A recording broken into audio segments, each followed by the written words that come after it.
When I got my flat a few years ago after I'd graduated as a student, I found I had this beautiful large roof terrace, and I was a person who as a child hated gardening and never had anything to do with gardening.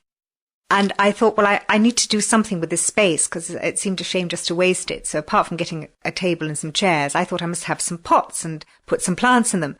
And gradually I became more and more interested, so that now it's almost become an obsession. I have built or constructed a real roof terrace garden. I've got a bird bath and lots of stone animals and tubs and creeping plants, roses and passion flowers and clematis climbing up the balcony. And then I use the sloping roof as well with containers. And in the summer I have hanging baskets, and I've got shrubs and all sorts of things. And almost every inch of space is now covered with containers of one shape or another. And a few years ago, when I first started doing this, it was suggested to me I enter Oxford in bloom, and I thought, I can't do this. I know nothing about gardening. But I got quite interested, and I sort of managed to get enough things together for the first year. And I was amazed when I got an award, a certificate. And then I've entered now for several years, and I always get a certificate or a prize, and it's quite exciting, really. I wasn't able to enter last year because I had an injury, and so I wasn't fit enough to do it, but I'm hoping to enter again this year. And it just takes over so much of your life.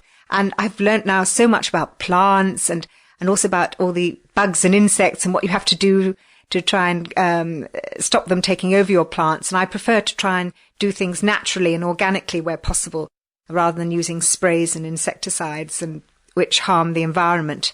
And also, although I also have a cat, I also have a number of birds that come and feed up there. I always make sure the cat's not outside on the roof when they do come.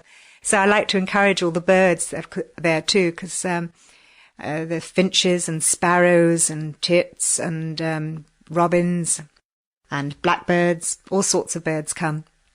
And so as I say, I like to try and use natural means to get rid of all the bugs. And because actually the birds are also another natural means too, because they do come and pick off some of the aphids that might be on my roses. So I've really found it really interesting learning about all the different sorts of plants, and each year I try and build up a bit more and experiment with more unusual plants and shrubs, and it's become quite a real hobby of mine now.